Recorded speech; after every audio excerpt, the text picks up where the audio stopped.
cavar profundo, pero yo puedo caminar. ¡Caminar! No sé exactamente a dónde voy a ir. Yo caminaré y estaré justo ahí. No me hace falta tener una razón. Contigo yo estoy. Algunos pueden gritar, lanzar Saludos, láseres, gente pero con puedo camisa negra y caminar. alma naranja. Esto es Ciudadano Promedio Los patos Informado. pelearán, deidades son, Hoy pero vamos a puedo tener un caminar. tema súper interesante, Felipe, con el que vamos a empezar. Algo que ya se va a hacer costumbre dentro de este programa, que es tratar de analizar algo de algún autor para poder contrastarlo con nuestra realidad nacional, con algunas cosas que sucedan, o simplemente para poder comentar algo que creemos nosotros que está en vigencia aún ahora, ¿no? Actualizar pensamientos, ¿no?, de distintos autores. En este caso vamos a hablar sobre Michel de Montaigne, que es un filósofo francés del siglo XVI, en concreto sobre el ensayo número 9 del libro primero, titulado Sobre los mentirosos o De los mentirosos, depende de la traducción. Sí, yo creo que después de haber leído este ensayo, nosotros podemos reconocer muchas cosas de lo que nos dice Montaigne en nuestra realidad, ¿no? Y creo que no sé si a ti te ha pasado lo mismo, pero muy exclusivamente con lo que sucede con Keiko y el fenómeno político alrededor de Keiko Fujimori, ¿no? Sí, dos razones para hablar de Keiko. De hecho, la primera es que o sea, sus declaraciones siempre son como muy asolapadas o tratando de soslayar cosas que han pasado antes. Creo que el mejor ejemplo de esto es el tema de las esterilizaciones forzadas, que las llama planificación familiar. Y, o sea, fuera de la valorización, digamos, moral que tiene el nombre, eh, es claro que se está tratando de dar una cara distinta de la misma moneda, ¿no? Se trata de poner un nombre diferente y hacer que la verdad sea cada vez menos evidente. Y tal vez la segunda cuestión ahí sobre Montaigne que se relaciona con Keiko es la idea de la cordura, ¿no? La cordura y la dignidad humana a través o expresada en la memoria y en las palabras. Sí, quizás empezamos con una de las cosas que están escritas, yo la voy a leer para poder analizarlo más a profundidad. Una de las primeras que a mí me pareció curioso, interesante, sobre todo relacionado con todo el espectro político que tiene Keiko Fujimori, es lo que Michel de Montaigne nos dice, ¿no? Tener buena memoria fácilmente seguiría... de tener buena memoria fácilmente seguiría las huellas ajenas, mi espíritu languidecería por no ejercer sus propias facultades. ¿Qué cosa podemos ver en esta parte del ensayo, Felipe? El hecho de que cómo la memoria termina siendo algo importante para nosotros, pero no como algo bueno, sino más bien como algo que nos limita un poco frente a las nuevas cosas, a los nuevos pensamientos o a los nuevos razonamientos. Sí, esa es una de las principales características de Montaigne, de hecho, la forma en la que trata de subvertir las cosas que normalmente se piensan buenas o malas. En este caso en particular creo que tendríamos que hablar de la memoria como recorrer los mismos pasadizos que el pasado recorrió. Ejemplo, votar por Fujimori, porque ya hubo un presidente Fujimori, ¿no? Y se supone que representan los mismos valores, forman parte de un partido único, forman parte también de los mismos asesores. De hecho, los asesores de Keiko en esta ocasión son fujimoristas duros, ¿no? Solo basta revisar la comparación entre quienes estuvieron en el fujimorismo en los 90 y quienes siguen en el fujimorismo ahora. Entonces, eso sería lo principal, entender entonces que tal vez siguiendo lo que decía Einstein en algún momento, ¿no? Hacer lo mismo una y otra vez esperando resultados distintos es una locura, una cosa por el estilo. O sea, claramente a eso se hace referencia a Montaigne, ¿no? Al menos creo yo que eso es claro. Y creo que eso también está relacionado con el votante promedio de Fujimori, ¿no? O sea, no la gente que de cierta forma ya ha sido convencida de que lo económico es lo más importante, cosa que personalmente no creo, sino con aquellas personas que defienden a Fujimori ultranza, aquellas personas que se están vistiendo con camisas negras, facho style, y están yendo a provocar a otros lugares o simplemente buscando conflictos, ¿no? Son personas que están tan metidos dentro de la consigna de que Keiko es lo que hizo su padre o representa lo que su padre hizo, que fue no sabemos qué, más bien son las cosas que se atribuyen, y está metido mucho en su cabeza y no les da espacio para lo nuevo, no les da espacio para poder intentar reconocer, ya no hablemos solamente de privilegios, sino de todas aquellas cosas que realmente están mal, ¿no? Se ha normalizado el hecho de que, a pesar de que existan pruebas de que hay corrupción, de que ha habido terrorismo de Estado, todo eso es soportable por defender un modelo económico, ¿no? Sí, claro. Yo creo que hay que pensar que los pasadizos de la historia están hechos para estudiarse y no para repetirse, ¿no? Sobre todo. Entonces sí, creo que esa primera parte de Montaigne es clara cuando nos dice cómo es insensato o la persona que tiene memoria siempre va a volver a sus pasos. Tal vez una revisión es buena, pero una repetición de errores es nefasta. Y sobre todo si hablamos de delitos de lesa humanidad, ¿no? Que es Fujimori directamente. Es como... Claro, yo no creo estando alineado al ensayo, ¿no? Que estas personas no recuerden lo que sucedió con Fujimori, ¿no? Yo creo que más bien lo tienen muy presente, ¿no? Solo que ellos son personas que le creen a Keiko cuando dice que forzar a alguien, obligar a alguien a esterilizarla, es planificación familiar, ¿no? Que combatir el terrorismo con terrorismo de Estado, o sea, para tratar de apagar el fuego con gasolina es realmente bueno, ¿no? Que el Grupo Colina realmente le hizo bien al país, que Fujimori trajo estabilidad económica, cosa que es falsa, ¿no? Hay que recordar los finales de los años 90, ¿no? O sea, hubo una recesión enorme, no había empleo. O sea, producto de muchas cosas, ¿no? La crisis social, entre tal. Y claro, si lo comparas con el gobierno de García, cualquier cosa es mejor. O sea, a nivel de inflación, ¿no? Pero sí, es creo tal vez la primera parte del ensayo clara.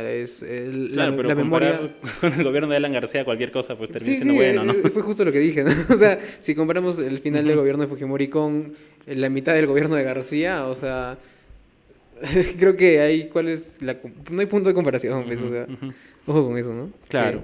Bien, vamos a pasar a una segunda parte, que es el tema de... Vamos a leer, ¿no? Que dice, sobre todo son peligrosos los viejos en quienes permanece vivo el recuerdo de las cosas pasadas y que perdieron la memoria de sus repeticiones, ¿no? Que está alineado un poco a lo que decías, ¿no? El volver a vivir las cosas ya no se reconoce como lo mismo. Estoy seguro que gente que defendía a ultranza a Alan García, quizás la hija de Alan García, que ahora tiene un nuevísimo programa en Willax que es extremadamente aburrido, si es que vuelve a suceder el gobierno de García del 2006, así, ¿no? Diría, no, pero está bien, ¿no? Lo que hizo García, ¿no? Hay que volver a repetirlo. Y da igual cuántas veces vuelva a suceder matanzas en Bagua, por ejemplo, seguramente para ella va a ser algo bueno porque lo hizo su padre, ¿no? Claro, es el sesgo de la memoria, ¿no? Uno cree que hacer lo mismo una y otra vez da el mismo resultado, cuando creo yo que la política es muy contextual y es por eso que habría que analizarlo directamente en el contexto. No, nadie quiere un Fujimori nunca más. El hecho de que exista la frase por justicia y dignidad, Fujimori nunca más debería decirnos algo, o sea, debería darnos mínimamente una intuición de que estamos acercándonos a un pasadizo de la historia ya recorrido y que ha sido terrible para muchas personas. Sí, hay una parte en la que del ensayo que nos dice que una ventaja de la falta de memoria es recordar menos las ofensas. Acá, no sé, yo encuentro cierta contradicción. ¿Qué tal tú? Quizás tú me des, que has, digamos, analizado más este ensayo, ¿no? A profundidad. ¿Un inicio para la concertación, para una reconciliación nacional sería olvidar las cosas, necesariamente? Sí, o sea, ya dejando tal vez el plano de Montaigne, sino introduciéndonos en un plano mucho más, si quieres, social. O sea, la forma en la que las comunidades se forman son a través de la historia, ¿no? Un pasado común es un requisito para que una sociedad exista, y en ese mismo orden la idea de olvidar cosas que han sido nefastas funcionan. Por ejemplo, olvidar lo que se vence, o sea, quienes vencen en una guerra y quienes pierden, ¿cierto? Entonces, olvidar esas pérdidas y olvidar lo atroz que puede haber sido haber perdido forma parte de constituir una identidad nacional ganadora, ¿no? Y más o menos por ahí se podría como trabajar la idea. Sin embargo, sí, tal vez dentro de las cosas de Montaigne es un poco delicado de tratar, ¿no? La memoria sigue siendo importante o sea, para la comunidad, o sea, pero no solo la memoria en sentido, digamos, positivo, sino la memoria en sentido negativo. La memoria como olvido y como pérdida también importa. Sí. Eso fue como algo que me movió un poco, ¿no? Fue algo que no sé si del todo de acuerdo, pero es algo que no termino de entender en todo caso, teniendo en cuenta que soy un ciudadano promedio, ¿no? Pero eso de recordar menos las ofensas, quizás es más a nivel personal, ¿no? No sé si una sociedad necesite olvidar todo lo que sucede, ¿no? Que se entienda como una ofensa para la sociedad. Claro, o sea, Sí. es que ahí el olvido yo creo que tiene muchísimo más que ver con el disfrute de la vida. O sea, la clásica, sí, claro, es mucho más personal, ¿no? La clásica idea de es mejor olvidar los momentos malos y tomar a pie los buenos y aferrarse a ellos, es lo que se está tratando de retratar ahí, porque igual Montaigne siempre ha escrito muy desde lo personal, o sea, siempre sus ensayos han sido como, yo pienso que, de hecho, el inicio del ensayo es, mi memoria es de las peores facultades de las que se puede hablar, bla, bla, bla, bla, porque justamente es muy personal. Tal vez eso lo podríamos descartar para el análisis de la realidad, pero es interesante al menos notar que la memoria en función negativa, es decir, el olvido, también forma y constituye parte de algo que quisiéramos como sociedad. ¿No? ¿Quién no quisiera olvidar la época del terrorismo realmente? O sea, ¿quién quisiera que eso nunca haya existido? Pero creo que en ese sentido es en el que lo dice Montaigne, más allá de en el sentido de pucha, que se repita, ¿no? Porque justo el anterior argumento es eso, que no se repitan esas cosas. Claro, tener presente eso de las repeticiones, ¿no? Sí, cierto.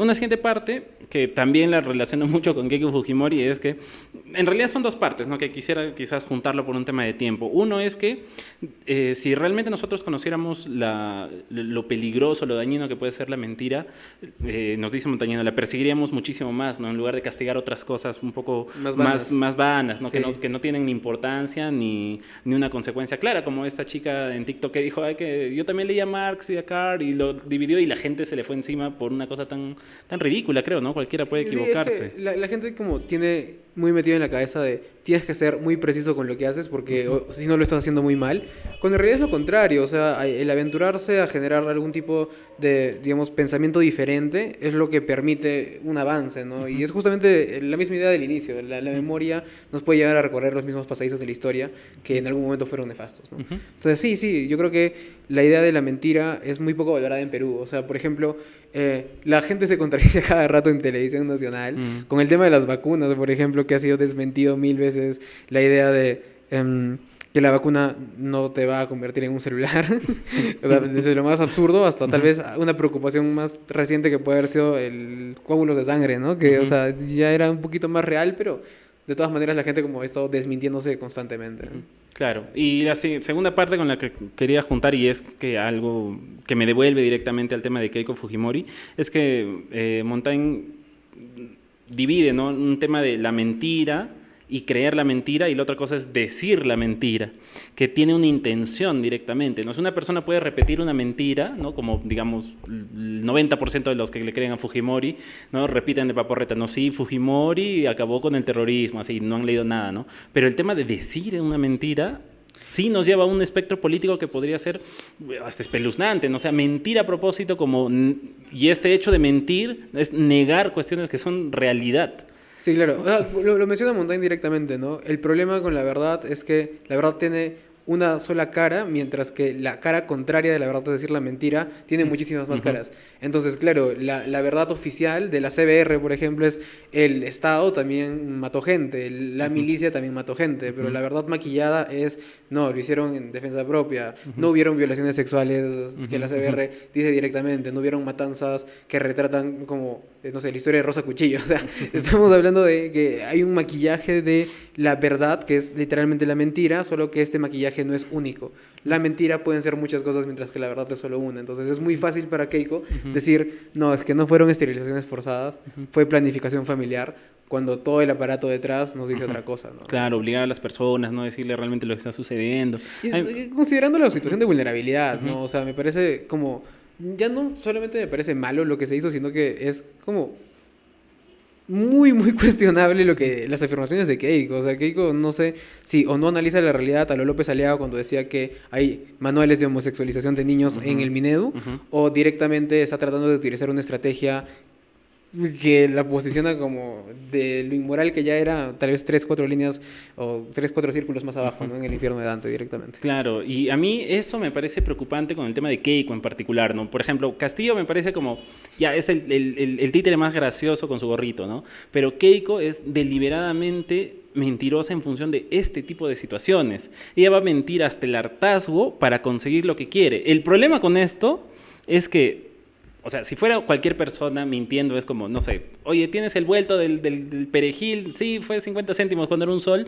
Ya, las consecuencias no son tan nefastas, ¿no? Pero, por ejemplo, renombrar las cosas sí nos va a traer un recuerdo histórico de cosas tan importantes como el terrorismo, como las esterilizaciones forzadas, que sí tienen consecuencias nefastas en el imaginario de las personas, sí, ¿no? En la sociedad. Y, o sea, y no solamente lo mires desde el sentido de estamos mintiendo del pasado, sino imagínate qué es mentir del futuro. O sea, la mentira en el futuro con sus propuestas, por ejemplo, es también algo cuestionable, ¿no? 3.000 colegios en 5 años es 2 colegios cada día, creo. Entonces es muchísimo, muchísimo, muchísimo. Sí. Bien, pero creo que con esto ya cerramos o alguna conclusión adicional. Keiko, deje mentir, por favor. Pues sí, por justicia y dignidad Fujimori nunca más, no significa que vayamos a votar por el lápiz, porque creo que hemos rajado de cerrón lo suficiente como para que lo sepan, pero igual, nunca está de más decirlo. Volvemos en una segunda parte en la que haremos una balanza de Pascal, porque hoy ya somos franceses, sobre los siguientes, pues, los dos candidatos que tenemos, evaluando tal vez no solo las propuestas, sino escenarios posibles, y pues volvemos en ese segundo bloque. Algunos pueden gritar, lanzar láseres, pero puedo caminar. Caminar. Unos cuantos pelearán, deidades son, pero puedo caminar. Caminar. Quizás ellos fueron parte de la creación, pero caminando voy sin más distracción. Destino no hay.